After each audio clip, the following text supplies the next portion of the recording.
Hello दोस्तों, स्वागत है आप सभी का एक बार फिर से ओपन स्टडी गुरुकुल परिवार में। तो दोस्तों ये है PQRS parajumbles rearrangement of sentences की फोर्थ क्लास, यानी कि अभी तक हमने 3 क्लासेस कंप्लीट करी हैं जिसमें 20 क्वेश्चंस हैं, यानी कि टोटल 60 क्वेश्चंस हमारे कंप्लीट हो चुके हैं। ठीक है, और ये 30 डेज का युद्ध अभ्यास प्रैक्टिस सीरीज है जिसमें हमने सबसे पहले कॉम्प्रीहेंशन सेंटेंस, जो कॉम्प्रीहेंशन वाले क्वेश्चन होते हैं उन्हीं को टच किया है, जिनमें सबसे ज़्यादा स्टूडेंट्स को प्रॉब्लम होती है। आपकी 4 क्लासेस क्लोज टेस्ट की हो गई जिसमें 40 क्लोज टेस्ट मैंने सॉल्व कराए हैं, और आपके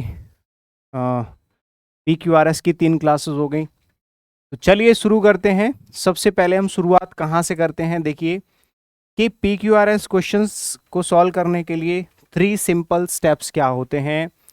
स्टेप 1, स्टेप 2 मैं हर क्लास में आपको रिवाइज करा देता हूं, जिससे आपको पता रहे कि कौन से 3 स्टेप्स आपको फॉलो करने हैं। ठीक है, पहला स्टेप है आपका कि भाई इंट्रोडक्टरी पार्ट आपको सबसे पहले सेलेक्ट करना है। Choose introductory part, choose the introductory part. ठीक है, स्टेप 2 आपका होता है पेयर मेकिंग,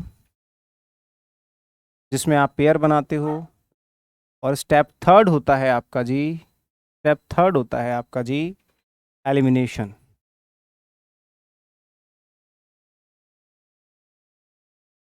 ठीक है, 3 स्टेप फॉलो करने। इंट्रोडक्टरी पार्ट के अंदर मैंने आपको बताया था कि नाउन सेक्शन हो सकता है, प्रोनाउन सेक्शन हो सकता है, या फिर टाइम क्लॉज भी हो सकता है। टाइम क्लॉज भी हो सकता है। ठीक है जी,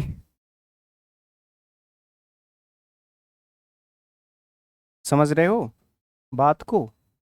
तो ये हो गए आपके 3 simple steps to tackle a parajumble. ठीक है, अब आ जाते हैं सीधे क्वेश्चन की तरफ। सभी लोग, आप लोग जरूर चेक कर लेना, मेरी वॉइस वगैरह क्लियर होनी चाहिए ना। 3 क्लासेस में 60 क्वेश्चन कंप्लीट हो चुके हैं। आज की क्लास में हम लोग करेंगे क्वेश्चन नंबर 61, यानी कि क्वेश्चन नंबर 61 से स्टार्ट करेंगे, 20 क्वेश्चंस कंप्लीट करेंगे। तो बताएंगे कि यहाँ पे 4 ऑप्शन है आपके पास, कौन सा ऐसा ऑप्शन है जो करेक्ट आंसर हो जाएगा सीक्वेंस्ड। ठीक है, कहाँ से सेंटेंस की शुरुआत होगी। जो जो मैंने 3 स्टेप्स आपको सिखाए हैं वो इसमें अप्लाई जरूर होंगे। ठीक है, शुरू करते हैं। देखो भाई, कहाँ से शुरुआत हो सकती है। Due to this tilt.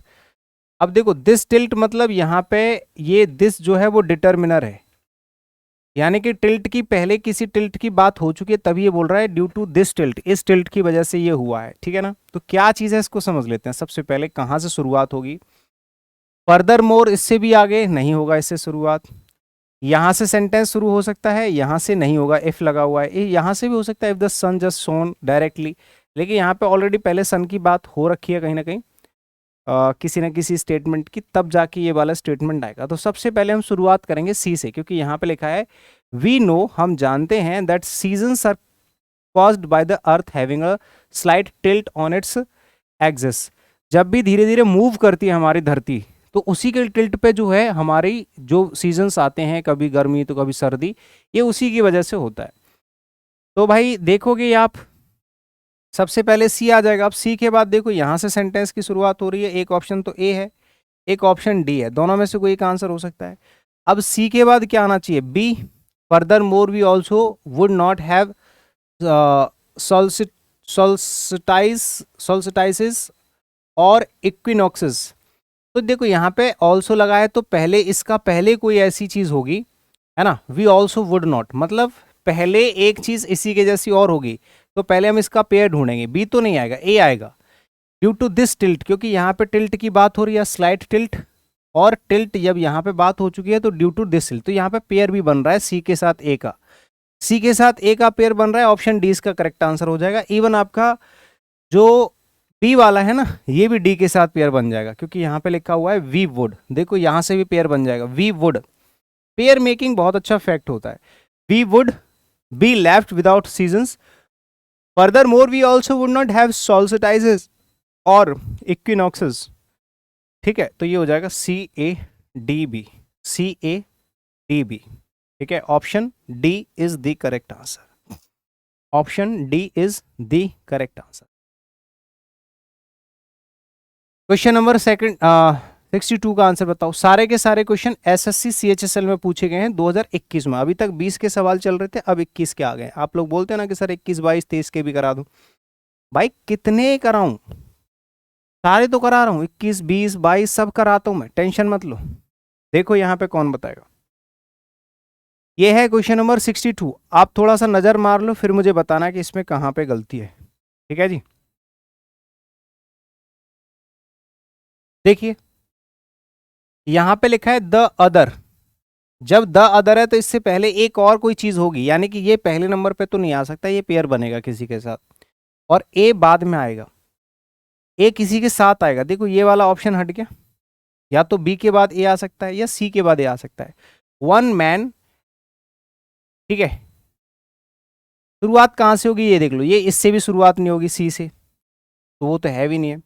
The two man, हाँ ये हो जाएगा, ये इसके बाद आएगा, डी के बाद बी आएगा, ये पेयर बन रहा है भाई। पहले दो लोगों की बात हो रही है, ठीक है, और फिर ए के बाद बी के बाद ए भी आ जाएगा। देखो दो दो पेयर बन रहे, एक तो डी और बी का पेयर बन रहा है, एक बी और ए का पेयर बन रहा है। एक व्यक्ति ने ऐसा किया तो दूसरे ने ऐसा किया, यानी कि दो लोगों की बात हो रही है, उनमें से एक ने ऐसा किया दूसरे ने ऐसा किया, तो D B A correct answer बन रहा है आपका डी। अगर नहीं बन रहा है तो देख लो दोबारा से। The two man who boarded the train from Denver were an old pair. The one man had a handsome presence with a bold and frank look. The other was a ruffled, glum-faced man, heavily built and roughly dressed. एक तो बढ़िया था, एक घटिया था। तो simple सी चीज है यार, डी बी ए और बचा सी, तो लास्ट में आ जाएगा, तो option D is the correct answer. बहुत अच्छे से बढ़िया तरीके से आप इसका जवाब दे सकते हो, बहुत कॉमन सा सवाल हो जाए। आगे आ जाओ भैया, क्वेश्चन नंबर आपका 63। सभी लोग ध्यान से आंसर किया करिए, ठीक है। बताओ भाई क्वेश्चन नंबर 63 का कौन आंसर करेगा। How will we ever reach, देखो कहां से सेंटेंस की शुरुआत होनी चाहिए। बट से तो सेंटेंस की शुरुआत होगी नहीं। There may be variations in our chosen ideals of him, but echo of us believes in him nevertheless. How will we ever reach our goal if we don't follow our ideals and principles? देखो शुरुआत आपकी होगी B वाले से। Many of us, हम में से बहुत सारे लोग ऐसे हैं जो भगवान में भरोसा करते हैं, डू आर डेली प्रेयर्स, और अपनी डेली की प्रेयर्स भी करते हैं, एंड वो टू बी गुड, और अपने भगवान के प्रति श्रद्धा रखते हैं, ठीक है ना। उसके बाद बी से सेंटेंस की शुरुआत होगी। अब पेयर बना लेते हैं जी। बी के बाद क्या आएगा, पहली बात तो आपके दो ऑप्शन हट जाएंगे ये वाले। अब या तो बी डी हो सकता है या बी ए हो सकता है। चेक कर लेते हैं। How will we ever reach our goal if you don't follow our ideals and principles and follow the path we say we believe in, या there may be variations in our chosen ideals of him. तो देखो ए आ सकता है, कोई दिक्कत नहीं, B के बाद ए आ सकता है, कोई दिक्कत नहीं, बट प्रॉब्लम ये है कि जो ए होगा ना वो आएगा आपका इसके बाद, सी के बाद। पेयर बन रहा है सी और ए का, चक्कर ये है क्योंकि यहां पे पहले लिखा हुआ है, but unfortunately when it comes to putting our ideas into practice, नहीं, हाँ, practice we procrastinate, there may be variations, however we ever reach, नहीं, how will we ever reach our goals if we don't follow our ideals and principles. तो B के बाद ए नहीं आएगा, आ तो सकता है वैसे, there may be variations in our chosen ideals, हाँ ये हो जाएगा, ये हो जाएगा, ठीक है, ये हो जाएगा आपका। बी से सेंटेंस की शुरुआत होगी और बी के बाद डी, डी के बाद ही आपका जो यहाँ पे लिखा हुआ है ना कि there may be variations in our chosen ideals of him, हमारे जो भगवान है, ये जो हिम है ना इसका मतलब हो गया भगवान, कि हम भगवान की प्रार्थना करते हैं, भगवान के कई सारे वेरिएशंस होते हैं, अलग अलग वेरिएशंस होते हैं, हम उनमें से किसी एक को चुन लेते हैं, ठीक है। हाँ, बट ईच ऑफ अस, ये ईच ऑफ अस है, वही मैं कहूँगी ये कुछ गड़बड़ सा कैसे है, ईच ऑफ अस है, ठीक है ना, ईच ऑफ अस, और हम में से सब लोग यानी कि प्रत्येक, हम में से प्रत्येक बिलीव करता है इन हिम नेवरथलेस, हमेशा के लिए हम उसमें भरोसा करते हैं। तो बी के बाद डी हो जाएगा परफेक्टली आंसर, फिर आएगा सी, उसके बाद ए, तो B D C A, option D is the correct answer. Once more, एक बार फिर से ऑप्शन डी इसका करेक्ट आंसर हो जा रहा है। अगला बताओ क्वेश्चन नंबर 64, बताओ भाई 64 का आंसर कौन बताएगा। Oprah Winfrey is one of the richest and most powerful American women, loved and admired by everyone. Wow, बहुत बढ़िया सा सवाल है, और आराम से ये कह सकते हैं कि शुरुआत आपकी ए से ही होगी, क्योंकि सीधे सीधे इसमें नाउन सेक्शन दे रखा है और इंट्रोडक्टरी पार्ट आपका यही हो जाएगा। इसमें नाउन सेक्शन दे रखा है, यही आपका इंट्रोडक्टरी पार्ट हो जाएगा भाई, यही आपका इंट्रोडक्टरी पार्ट हो जाएगा। Oprah Winfrey is one of the richest and most powerful American women, loved and admired by everyone. तो शुरुआत तो ए से होगी, और ए से एक ही ऑप्शन है जिसकी शुरुआत हो रही है भैया, बाकी सारे हट गए। सिर्फ एक ही ऑप्शन है, option number C, A, B, D, C. When she was only 19, she became the first black female assistant to Nashville's evening news anchor. ठीक है, हाँ।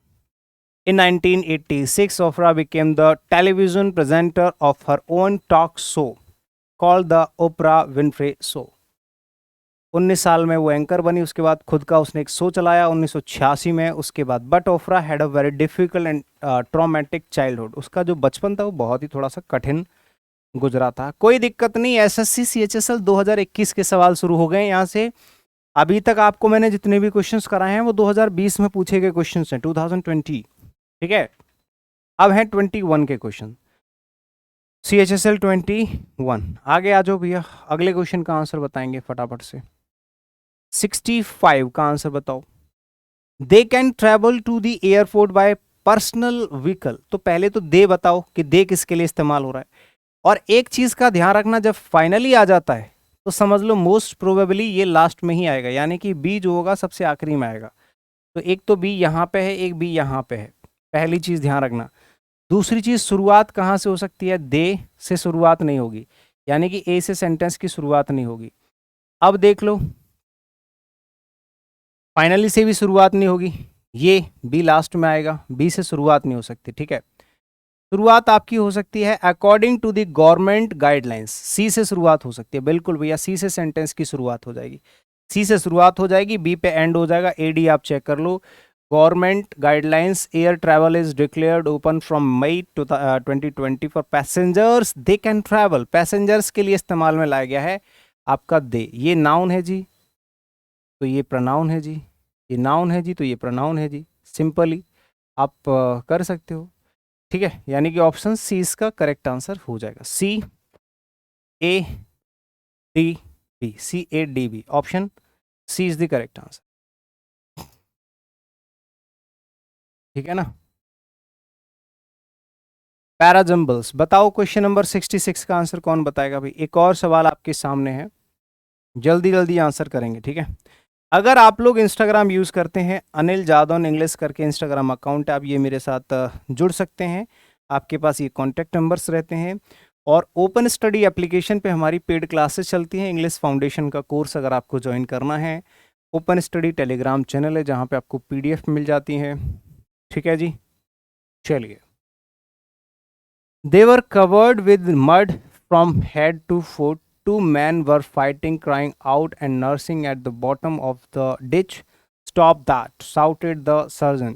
3 or 4 soldiers holding torches were standing around a ditch. देखो simple सी बात है, आराम से पकड़ में आ जाएगा कि शुरुआत कहाँ से हो रही है। देखिए शुरुआत कहाँ से होगी सेंटेंस की, ये समझ लेते हैं। शुरुआत सिंपली कहाँ से होगी, 3 और 4, या तो 3-4 जो सोल्जर्स थे हाथ में टॉर्च लेके क्या कर रहे हैं, वह स्टैंडिंग अराउंड अ डिच, एक डिच यानी कि खाई के चारों तरफ खड़े हुए हैं, ठीक है ना। तो सबसे पहले शुरुआत डी से होगी, ये याद रखना, ठीक है ना। उसमें से आपको क्या करना है, 2 men were fighting, crying out and cursing at the bottom of ditch. उस डिच के चारों तरफ 3-4 सोल्जर्स खड़े हुए हैं और उसके अंदर 2 लोग लड़ाई कर रहे हैं, आपस में एक दूसरे को गाली गलौज कर रहे हैं। तो भाई डी और बी का पेयर बन रहा है यहाँ पे, सीधे सीधे डी हो जाएगा स्टार्टिंग में, बी आ जाएगा इसके बाद। उसके बाद सर्जन ने देवर कवर्ड विद, और वो लोग क्या है, मिट्टी जो होती है ना, गीली मिट्टी, मड मतलब होता है कीचड़, कीचड़ में एक दूसरे के साथ मतलब लिपटे हुए हैं, मतलब बहुत गंदे वाले। तो ये हो जाएगा ए, तो ये हो जाएगा D B A C, D B A C, option C is the correct answer, not D C B D B A. ठीक है, तो क्वेश्चन नंबर 66 का आंसर क्या हो रहा है जी?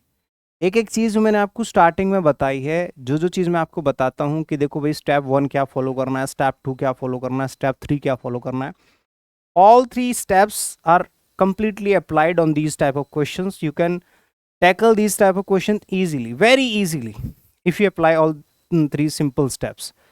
बहुत नॉर्मली एसएससी वाले बेफिक्र हो जाओ कहीं पे भी, ठीक है। और आने वाले टाइम में मैं आपको एडवांस क्वेश्चंस भी कराने वाला हूं, जिससे आप लोगों की मेंटल एबिलिटी स्ट्रांग होगी, ठीक है। The country gained admission to the United Nations in 1955। इसका आंसर कौन बताएगा? ये भी बहुत अच्छा सा क्वेश्चन, और इसको मैं थोड़ा सा पहले आपको प्रेजेंट करता हूं।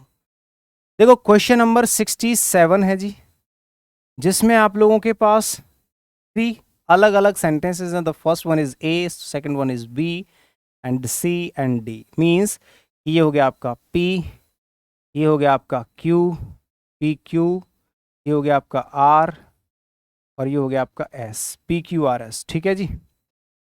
द कंट्री गेन्ड एडमिनिस्ट्रेशन, अब देखो इसमें क्या लगाओगे आप, बताओ फटाफट से क्या लगाओगे, बताओ। बी सी कहाँ से शुरुआत होगी? बी से, डी से, सी से, तीनों से शुरुआत हो सकती है, तीनों तरह के ऑप्शन है, लेकिन चेक कर लेते हैं। हमें क्या लगाना भाई, जहां से सेंटेंस की शुरुआत होगी। तो देखो द कंट्री लिखा है, यानी कि पहले किसी न किसी कंट्री के बारे में बात हो चुकी है। कभी भी किसी नाउन से पहले द लग जाता है, इसका मतलब है उस नाउन की पहले जिक्र हो चुकी है, तभी द लगा है इस बार, ठीक है। तो यहाँ पे क्या हो जाएगा जी, ए से सेंटेंस की शुरुआत नहीं होने की, ए से सेंटेंस की शुरुआत नहीं होगी। तो शुरुआत कहाँ से होगी? नेपाल से, क्योंकि नेपाल कंट्री का नाम है, और ये प्रॉपर नाउन है, फिर कॉमन नाउन है। तो Nepal long under the rule of hereditary prime ministers, favoring a policy of isolation, remained close to the outside world until a palace revolt in 1950 restored the crown's authority in 1951. The country gained admission to the United Nations in 1955. तो सबसे पहले शुरुआत होगी हमारी D से, और उसके बाद पेयर बन जाएगा आपका ए, डी ए, डी ए इसमें भी नहीं है, डी ए यहाँ पे है। तो आपका आंसर हो जाएगा B, option B is the correct answer, option B is the correct answer, ठीक है जी। आ जाओ, एक और है क्वेश्चन नंबर 68 का आंसर बताएंगे सभी लोग, बहुत अच्छा सा सवाल है। फिर से मैं आपको थोड़ा सा मोबिलाइज कर देता हूँ इस चीज़ को। मोबिलाइज का मतलब होता है मूवमेंट में ले आता हूँ, जिससे आपके लिए आसान हो जाएगा। ए बी सी डी, यानी आप कह सकते हैं P Q R S, P Q R S, ठीक है। बताओ कहाँ से शुरुआत होगी, बताओ इसमें कहाँ से शुरुआत हो सकती है? क्या देयर फोर से शुरुआत हो सकती है जी? नहीं हो सकती। फर्स्ट से शुरुआत हो सकती है? हो सकती है, बट पहले चेक कर लेते हैं। क्या ही से सेंटेंस की शुरुआत हो सकती है? हो सकती है, बट पहले इसके लिए नाउन इस्तेमाल में लाया गया होगा। नाउन है हमारा बिजनेसमैन, और प्रोनाउन है हमारा ये। तो सिंपली सबसे पहले तो आपने यही देख लिया कि शुरुआत कहाँ से होगी भैया, बी से होगी, ये तो कंफर्म है, शुरुआत आपकी बी से होगी। अब पेयर बी के बाद ए आई, ये जरूरी नहीं है, पेयर बी के बाद ए आई। यहाँ पे पहले पढ़ लेते हैं। Businessman remained cheerful even though he suffered one catastrophe after another, ठीक है, हाँ, आफ्टर अनदर। तो बी से सेंटेंस की शुरुआत हो गई। First his son had a serious accident and then he had huge losses in his business but he was not perturbed, लेकिन वो ज़्यादा घबराया नहीं। तो उसकी लाइफ में कुछ प्रॉब्लम्स आए बहुत सारी। कैटास्ट्रॉफ का मतलब होता है तबाही, मतलब ही suffered one catastrophe after another, एक के बाद एक तबाही उसके साथ आई। तो पहली क्या थी? पहली ये थी कि उसके भाई का, उसके बेटे का एक्सीडेंट हो गया बहुत गंभीर, तो डी हो जाएगा। उसके बाद बी के बाद डी कहाँ है बताओ? बी के बाद डी इसमें नहीं है, इसमें नहीं है, ये रहा। बी से तो शुरुआत सब में ही हो रही है। B D A C, option C इसका करेक्ट आंसर हो जाएगा फिर। बी डी ए सी, उसके बाद ए लगा दो, उसके बाद सी लगा दो, देयर फोर मतलब उसके बाद लास्ट में आएगा। क्वेश्चन नंबर बताओगे 69 का आंसर क्या होगा? जल्दी से जवाब देंगे फटाफट से। 69 का आंसर बताओ। दिस मीन्स दैट डिसीजंस, अब देखो दिस मीन्स मतलब इसका मतलब ये हुआ, तो पहले भाई दिस जो होगा वो शुरुआत में नहीं आ सकता, पहले कुछ ना कुछ उसके लिए इस्तेमाल में लाया गया होगा, ठीक है ना? हाँ जी। First there are certain values the civilization, sorry the civil servants needs to limbal, या देन, देखो देन से भी शुरुआत नहीं होगी, फर्स्ट से भी शुरुआत नहीं होगी, दिस मीन से भी शुरुआत नहीं होगी, ये तो कंफर्म हो गया कि शुरुआत तो सी से ही होनी है भाई।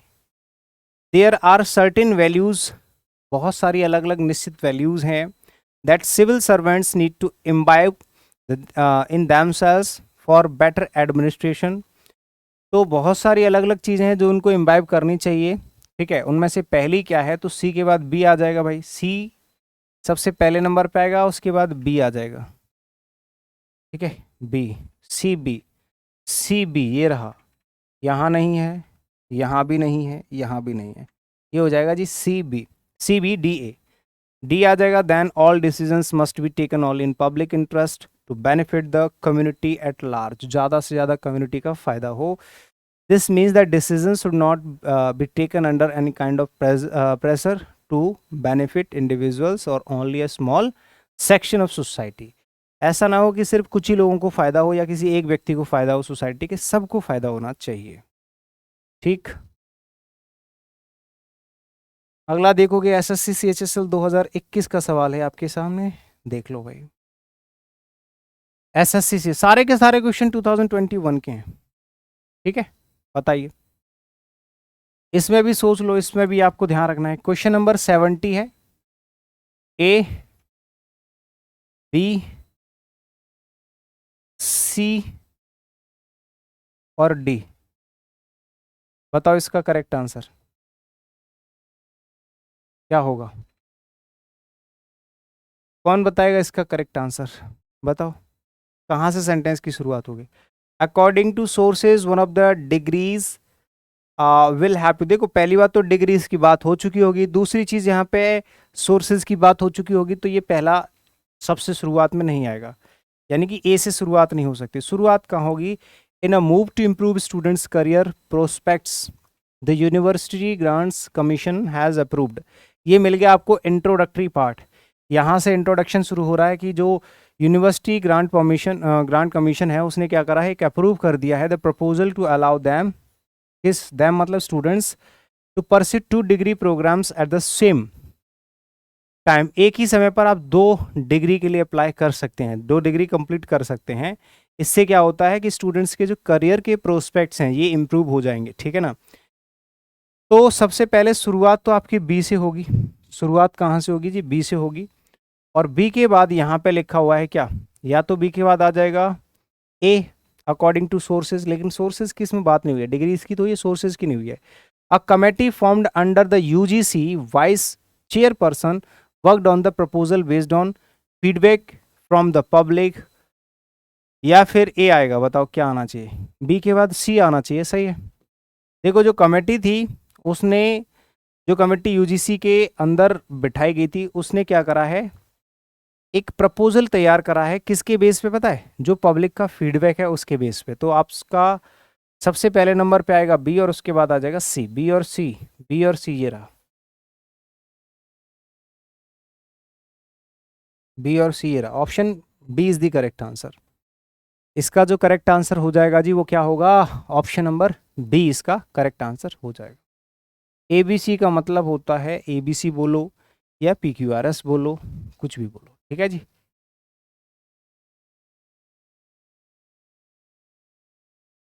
बताओ भाई, एसएससी सीएचएसएल 2021 का आंसर एक और आ गया, बताओ कौन बताएगा इसका करेक्ट आंसर? ये है क्वेश्चन नंबर 71, जिसके आपके 4 ऑप्शन है, ए बी सी और डी, जिसको बोलते हैं पी क्यू आर या फिर एस? बताओ भाई, क्वेश्चन नंबर 71 का आंसर कौन बताएगा? सोचो और आंसर कर दो। One day the tailor and his wife discovered that their son was not in the house. The father went to the roadside and shouted, John. No one answered. They looked in the garden and did not find him there. तो देखो, सबसे पहले शुरुआत तो आपकी ए से होगी कि एक दिन क्या हुआ कि टेलर और उसकी वाइफ डिस्कवर्ड दैट, उनको पता चला कि यार हमारा बेटा ही नहीं है घर में। ठीक है, तो सबसे पहले शुरुआत तो ए से हो जाएगी। उसके बाद they looked in the garden, they looked in the garden and did not find him there. उन्होंने गार्डन में देखा, वहां पे भी नहीं था। उसके बाद फादर बाहर गए रोड की साइड और चिल्लाए, जॉन। नो वन आंसर, किसी ने आंसर नहीं दिया। तो बहुत सिंपल है, ए डी बी और C, A D B C, A D B C, ये रहा ऑप्शन ए इसका करेक्ट आंसर हो जाएगा, ए डी बी सी। ठीक है जी, ऑप्शन ए इसका क्या हो जाएगा करेक्ट आंसर। ठीक,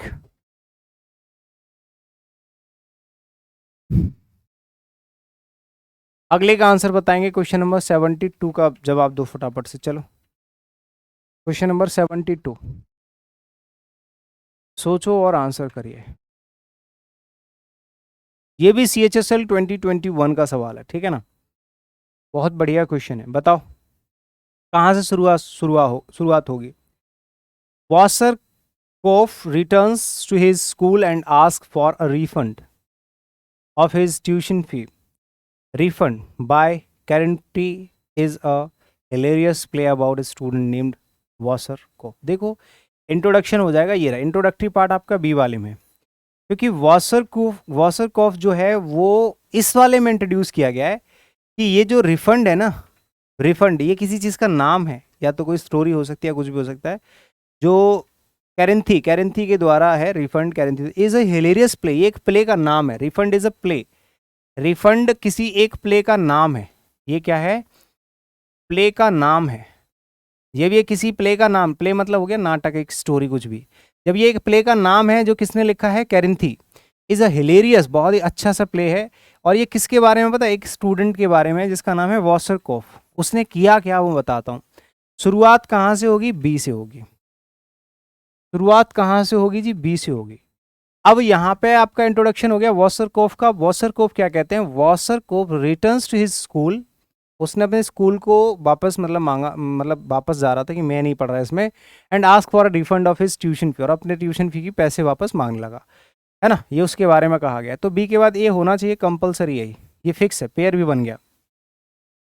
तो बी के बाद ए, बी के बाद ए, बी के बाद ए, बी के बाद ए, डी सी बनेगा ही। फिर क्या हो जाएगा, he further declares that he had learned nothing at school in all the years. उसने सारे इतने सालों में कुछ नहीं पढ़ा और मुझे पैसा चाहिए, मुझे कुछ सीखने को नहीं मिला। However, the situation changes when the mathematics teacher asks him to calculate the total amount. कई बार तो सिचुएशन बदल जाती है जब वो उसको टोटल अमाउंट पूछ लेता है कि कितना हुआ। अगला बताएंगे क्वेश्चन नंबर 73, फटाफट से जवाब देंगे क्वेश्चन नंबर 73 का। बताओ भाई, ये है देखो, ये एकदम मजेदार सा सवाल है। अब देखो क्यों है, सीपीयू, यहां से आप देख लो, एसएससी सीपीयू 2021 मेंस का क्वेश्चन है जी। SSC tier 2, SSC CPU tier 2 का क्वेश्चन है। भयानक सा सवाल लग रहा होगा, कोई दिक्कत नहीं, डरने वाली बात है नहीं। इसमें क्या है भाई साहब, एक दो नहीं है। क्वेश्चन नंबर है आपका 73, जिसमें आपका ए बी सी डी ई और एफ, और इसमें S1 S6 नहीं है। इसमें S1 F6 नहीं है कि आप एक को फिक्स कर दो, लास्ट को फिक्स कर दो, नहीं, सारे अरेंज करने पड़ेंगे। कुछ एग्जाम्स ऐसे होते हैं जिनके क्वेश्चन सच में बहुत अच्छे लेवल के पूछे जाते हैं। पहला CGL mains, CPO mains English में, और सीडीएस हो गया आपका, एफकेट हो गया आपका, ठीक है, और आपका सीएपीएफ में तो खैर अलग कॉम्प्रिहेंशन पूछा जाता है। एक हो गया आपका एमटीएस के भी क्वेश्चन ठीक ठाक। फिर उसके बाद आते हैं सीएचएसएल, फिर आते हैं सीजीएल प्री। सबसे इजीएस्ट सवाल होते हैं सीजीएल प्री के, ठीक है ना, शुरू से। तो चलिए बताओ फटाफट इसका क्या आंसर हो सकता है, रीअरेंज करके देखते हैं। शुरुआत कहाँ से करेंगे। One day I went to school with और ऐसा नहीं कि ये कठिन होंगे, कठिन कुछ नहीं होगा, आराम से अरेंज हो जाएंगे। एक दिन क्या हुआ, मैं स्कूल गया विद 4 रुपीज़, 4 रुपये लेके इन माई पॉकेट टू पे द स्कूल फी, मतलब पैसों फीस भरने गया था स्कूल में सिर्फ 4 रुपये लेके, है ना। तो वन डे है भाई, इंट्रोडक्टरी टाइम क्लॉज की बात हो रही है, यहाँ पे टाइम क्लॉज है, और मैंने बताया था कि टाइम क्लॉज शुरुआत में आ जाता है। तो सबसे पहले आ जाएगा आपका ए, ये तो कन्फर्म्ड है, सबसे पहले आएगा ए, ये तो कन्फर्म्ड है।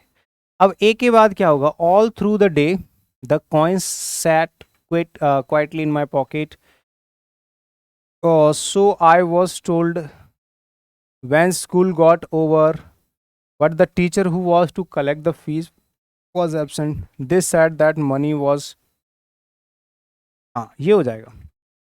ए के बाद आएगा आपका ई, क्योंकि यहाँ पे लिखा हुआ है but the teacher who was to collect the fees was absent.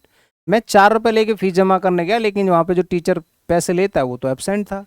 जब वो एबसेंट था तो हमने क्या करा, वो एबसेंट था, वो आया नहीं, तो फिर मैंने क्या करा, so I was told that the fees would be collected the next day. तो मैंने कहा कि चलो फीस जो होगी वो अगले दिन कलेक्ट की जाएगी। तो भाई ई के बाद आ जाएगा आपका सी, ई के बाद क्या आ जाएगा आपका सी। उसके बाद क्या हो जाएगा जी, all through the day the coin set quietly, पूरी तरह से मतलब शांति से मेरी पॉकेट में वो 4 सिक्के पड़े रहे। तो ये हो जाएगा, देखो एलिमिनेट करो, ए के बाद ई, ए के बाद ई, यहाँ पे है नहीं है, यहाँ पे है नहीं है, यहाँ पे है, ये करेक्ट आंसर हो गया। बाकी आप चीज़ें अरेंज भी कर सकते हो। आपने 2 चीज़ें मिला ली, पेयर बना लिया 2 सेंटेंसेस का, फिर आप सीधे एलिमिनेशन पे पहुँच जाया करो, सीधे एलिमिनेशन पे पहुँच जाओगे, तुरंत आपका आंसर आ जाएगा। तो यहाँ पे आपका करेक्ट आंसर हो जाएगा जी बी, करेक्ट आंसर हो जाएगा जी बी।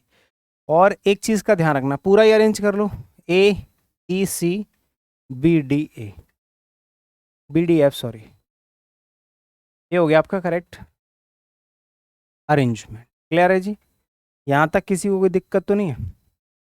ऐसे ही आप देखो सीपीओ के क्वेश्चंस आ रहे हैं, तो भाई सीपीओ मेंस के क्वेश्चंस आपको करने भी हैं। चलो शुरू कर लेते हैं, कहानियाँ जल्दी जल्दी से बताएंगे। बताओ इसका आंसर बताओ, कौन बताएगा।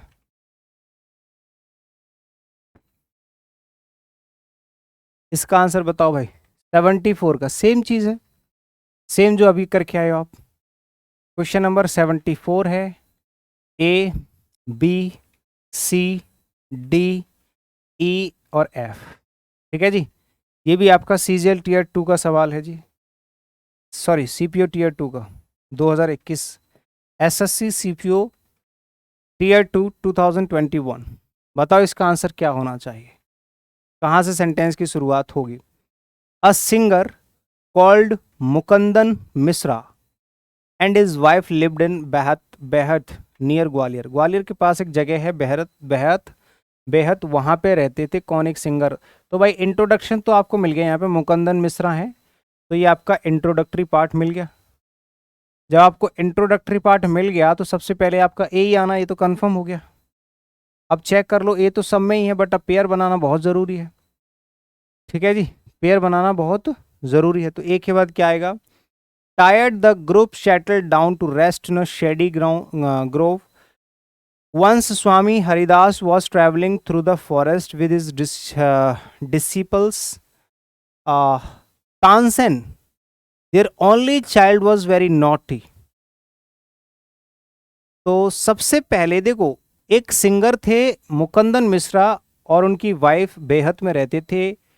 एक लड़का था जिसका नाम था Tansen, Tansen their only child. Tansen सिर्फ एक ऐसा लड़का था जो बहुत ही खतरनाक नॉटी था।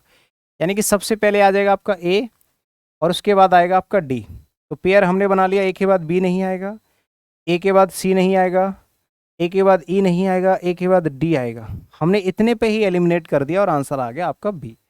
और आगे अरेंज करना चाहते हो तो कर लो भैया। तानसेन के बारे में यहाँ पे बात की गई है, often he would run away the woods and soon learn to imitate the calls of birds and animals. वो कभी कभी क्या करता था, अक्सर अपना भाग जाता था। कहाँ पे भाग जाता था, जंगलों में भाग जाता था। ठीक है, तानसेन के बाद डी के बाद ई आएगा। तानसेन एक बच्चा था, नॉटी था, शरारती था, वो जंगलों में चला जाता था, पक्षियों को और एनिमल्स को क्या करता था, कॉपी करता था। ठीक है, इमिटेट करता था। तो ऑप्शन बी। बाकी आगे लिखा हुआ है, once Swami Haridas was travelling through the forest with the disciples.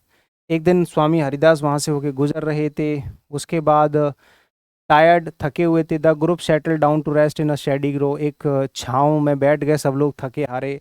Tansen thought it would be fun to frighten the resting man with the roar of a tiger. और तानसेन ने उनको डरा दिया टाइगर की आवाज़ निकाल के, ठीक है, उनको क्या कर दिया, डरा दिया। समझ गए, क्योंकि नॉटी तो था ही वो, शरारती। ठीक है जी।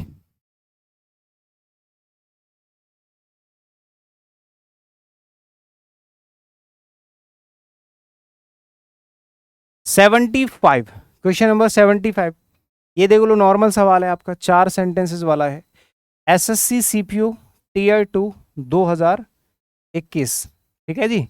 यहाँ पे नॉर्मल सी बात है। क्वेश्चन नंबर आपका 75 है, जिसमें आपका ए हो गया, बी हो गया, सी हो गया और डी हो गया। ए बी सी डी, ये हो गया इसका करेक्ट आंसर। ठीक है ना। बताओ, जल्दी से बताएंगे कि कहाँ पे क्या होना चाहिए। बहुत सिंपल सी चीज है, कहाँ से शुरुआत होगी। Some were big and floated around while others were. अब देखो, सम और अदर्स बोले गए हैं तो कहीं ना कहीं इससे पहले कोई ना कोई नाउन यूज किया गया होगा। Nancy's uncle gifted her a bubble shooter for her birthday. मतलब नैन्सी के अंकल ने उसको एक बबल शूटर प्रोवाइड करा दिया उसके बर्थडे के लिए। She chase them around trying to hold them in her hands. Now Nancy could blow bubbles of all sizes. देखो, शुरुआत कहाँ से होगी। नैन्सी के अंकल ने गिफ्ट किया है उसको अ bubble shooter for her birthday. एक बबल शूटर उन्होंने प्रोवाइड कर दिया, यानी कि सबसे पहले आएगा आपका बी। बी यहाँ पे नहीं है, बी यहाँ पे नहीं है, दोनों में से बी हट गया, बचा सी और ऑप्शन डी। इसमें से कोई एक आंसर होगा। तो आप पेयर बना लो, बी के बाद ए आएगा या बी के बाद डी आएगा। बी के बाद ए आएगा या बी के बाद डी आएगा, बताओ भाई। हैं, तो बी के बाद हो जाएगा नाउ, यहां पे हो जाएगा now Nancy could blow bubbles of all sizes. अब देखो, नैन्सी के अंकल ने बबल सूट दे दिया है और अब नैन्सी क्या कर रही है, उन बबल्स को क्या कर रही है, ब्लो कर रही है, मतलब उनको हवा भर के उनको फुला रही है। तो डी हो जाएगा, बी के बाद डी का ऑप्शन। उसके बाद सम वर विग, उनमें से कुछ तो बड़े थे और फ्लोटेड थे, उसके आसपास इधर उधर तैर रहे थे।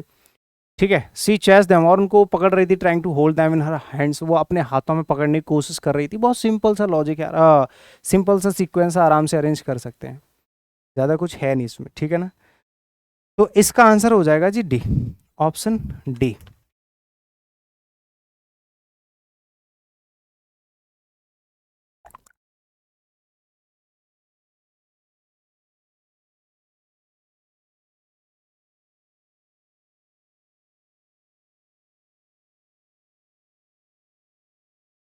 अगला बताएंगे क्वेश्चन नंबर 76।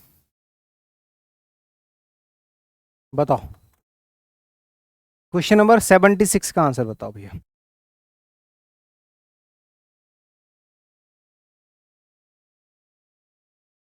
क्वेश्चन नंबर 76 बताओ।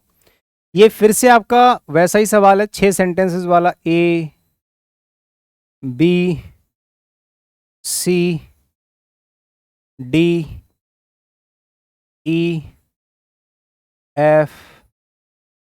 ठीक है, 6 सेंटेंसेस वाला क्वेश्चन है आपके सामने।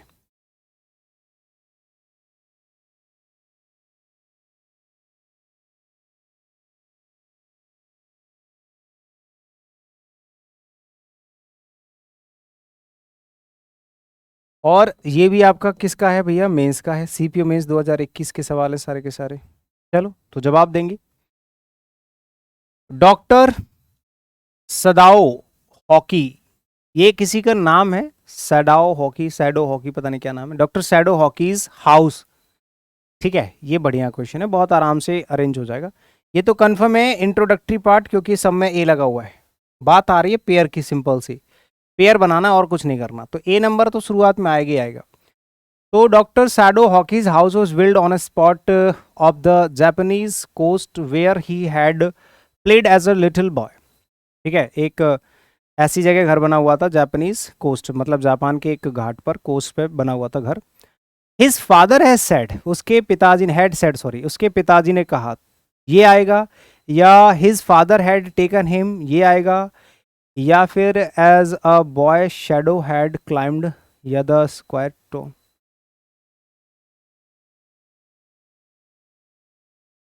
बिल्कुल सही। Rocks above of which outlined with bent pines.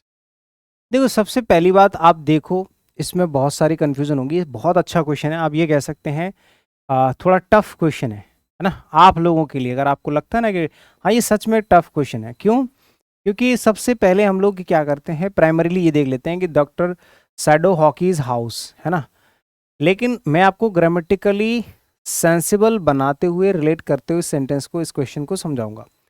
हमने देखा कि डॉक्टर शैडो हॉकी जो है ये किसी सेंटेंस का या इस पूरे पैराग्राफ का इंट्रोडक्टरी पार्ट है, और इसीलिए हम यहाँ पे या यहाँ पे या यहाँ पे कुछ ना कुछ लगा देते हैं।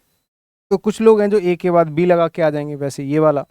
कुछ लोग हैं जो ए के बाद सी भी लगा के आ जाएंगे, जैसे कि ये लग रहा है हिज फादर हैड टेकन। कुछ लोग ए के बाद डी लगाएंगे, तो कुछ लोग ए के बाद ई लगाएंगे, कैसा भी लगा सकते हैं, लेकिन सब कुछ है। आपको थोड़ा ख्याल रखना है, क्योंकि जब सेंटेंस की शुरुआत हो रही है, जब इंट्रोडक्टरी पार्ट लिखा हुआ है, तो असल में उसमें मेन सब्जेक्ट क्या है, असल में पूरे पैराग्राफ में बात किसकी हो रही है, हम पहले वो इंट्रोडक्शन खत्म करेंगे।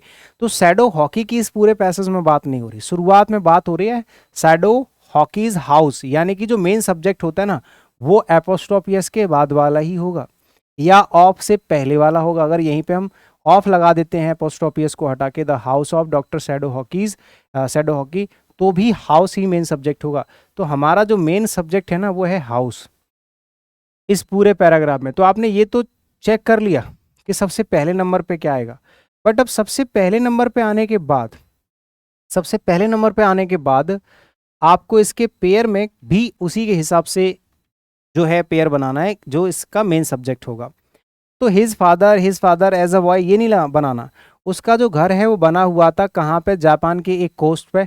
ठीक है, where he had played as a little boy, जहाँ पे छोटे बच्चे की तरह खेलते थे। तो यहाँ पे लिखा है द स्क्वायर स्टोन हाउस, एक ऐसा घर था जो स्क्वायर स्टोन से बना हुआ था, जो कि कहाँ बना हुआ था, was set upon rocks above a beach, एक बीच के ऊपर रॉक्स पे बना हुआ था। Outline with bent pines, bent pine से उसकी आउटलाइनिंग की गई थी। ठीक है, तो यहाँ पे आपको सबसे पहले लगाना है ए और उसके बाद लगाना है ई, क्योंकि यहाँ पे जो बात की जा रही है वो घर की ही की जा रही है। तो ए के बाद ई का पेयर बनेगा, उसके बाद आपका आएगा D. As a boy Sadao had climbed the pines, और यहाँ पे देखो विद बेंट पाइंस, मुड़े हुए पाइंस से उसकी लाइनिंग आउटलाइनिंग हो रही थी, और इसी के बाद यहाँ पे पाइंस की बात हुई है। तो देखो पेयर भी बन रहा है आपका, यहाँ से आपका पेयर बन जाएगा क्या, ई और डी का, ई और डी का पेयर बन जाएगा। ठीक है, ई और डी का पेयर बनेगा, तो ई और डी का पेयर देख लो कहाँ पे है, ये रहा, यहाँ पे नहीं है, यहाँ पे भी नहीं है, और यहाँ पे है, यहाँ पे है, बट इसमें ऑप्शन आपका ए के बाद बी और ई के बाद डी, ए के बाद बी नहीं आएगा, मतलब ई डी का तो बन जाएगा, बट यहाँ पे पेयर बनेगा ए के बाद ई, तब आएगा ई के बाद डी। तो option A is the correct answer. थोड़ा सा ठीक ठाक सवाल आप कह सकते हैं, मतलब अच्छे लेवल का क्वेश्चन है भाई। मेंस के क्वेश्चन है, सीपीओ मेंस के क्वेश्चन है, सबसे बड़ी बात सीपीओ मेंस में अच्छे क्वेश्चन पूछे जाते हैं। एक और क्वेश्चन देख लो, ये 4 सेंटेंसेस वाला है, कोई दिक्कत वाली बात है नहीं वैसे खास। Option number A, option number B, option number C, option number D. ठीक है, ये हो गया।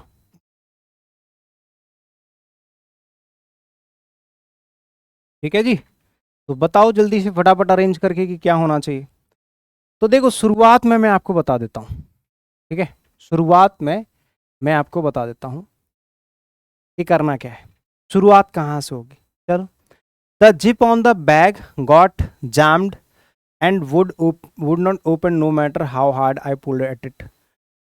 We were flying to England for a week. I also remembered as we. अब देखो शुरुआत कहाँ से होगी, शुरुआत होगी बी से, साफ साफ लिखा है we were flying to England for a week. एक हफ्ते के लिए हम लोग इंग्लैंड गए फ्लाइट से, तो शुरुआत होगी बी से। उसके बाद आपका आ जाएगा क्या, as we were checking in, जैसे हम चेक इन कर रहे थे, I remembered that I was member of the frequent flyer programme. Frequent flyer programme का मेरे पास एक कार्ड है, मुझे अचानक से याद आया, तो डी हो जाएगा इसके तुरंत बाद। ठीक है, आई अब देखो यहाँ पे वैसे तो आप तुरंत एलिमिनेट कर सकते हैं, शुरुआत बी से हो रही है और पेयर बना रहा डी का बन रहा है, तो बी डी हो गया, बी डी सी है, ऑप्शन डी, ऑप्शन डी हो गया इसका करेक्ट आंसर। ठीक है ना, करेक्ट आंसर हो गया option D.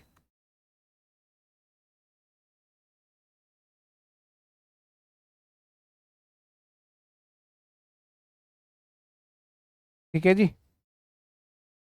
B D C A, C I also remembered, मुझे एक और चीज़ याद आई, फिर द जिप फंस गई उसकी, है ना, जाम हो गई, तो ऑप्शन नंबर हो जाएगा आपका डी, करेक्ट। एक और देखो क्वेश्चन नंबर 78, अगला क्वेश्चन बताओ, क्वेश्चन नंबर 78 का आंसर कौन बताएगा, बताइए, इतना बता दो भैया कि क्वेश्चन नंबर 78, ये भी आपका 6 सेंटेंसेस वाला है। 78 में ए हो गया, बी हो गया, सी हो गया, डी हो गया, ई हो गया और एफ हो गया जी। ठीक है, बताओ कौन बताएगा, कौन बताएगा। सडनली आई नोटिस्ड, सब में ए शुरुआत में आ रहा है, ये तो कंफर्म है। आप ये कह सकते हैं कि ए, अच्छा ये भी एक तरीके से मैं सच बताऊं, ऐसा मैंने नोटिस अभी किया है तुरंत, लेकिन सच तो यही है कि ये भी आपका S1 S6 वाला ही सवाल है, बट प्रॉब्लम ये है कि उन्होंने मेंशन नहीं किया है, क्योंकि यहाँ पे S1 S6 वाला सवाल जो है ना, देखो सारे ही ऑप्शंस में हमने देखा है 6-6 सेंटेंस वाले, मैंने अभी जस्ट नोटिस करा है, तो मैंने सोचा कि आपको बता दूं, या हो सकता है आपने मेरे से पहले नोटिस कर लिया हो, मेरा ध्यान अभी गया है। हमने जितने भी 4-5-6 सेंटेंसेस करे हैं, सब में ए पहले आ रहा है और एफ बाद में आ रहा है कि नहीं आ रहा है, सारे सेंटेंसेस में ऐसा हुआ है।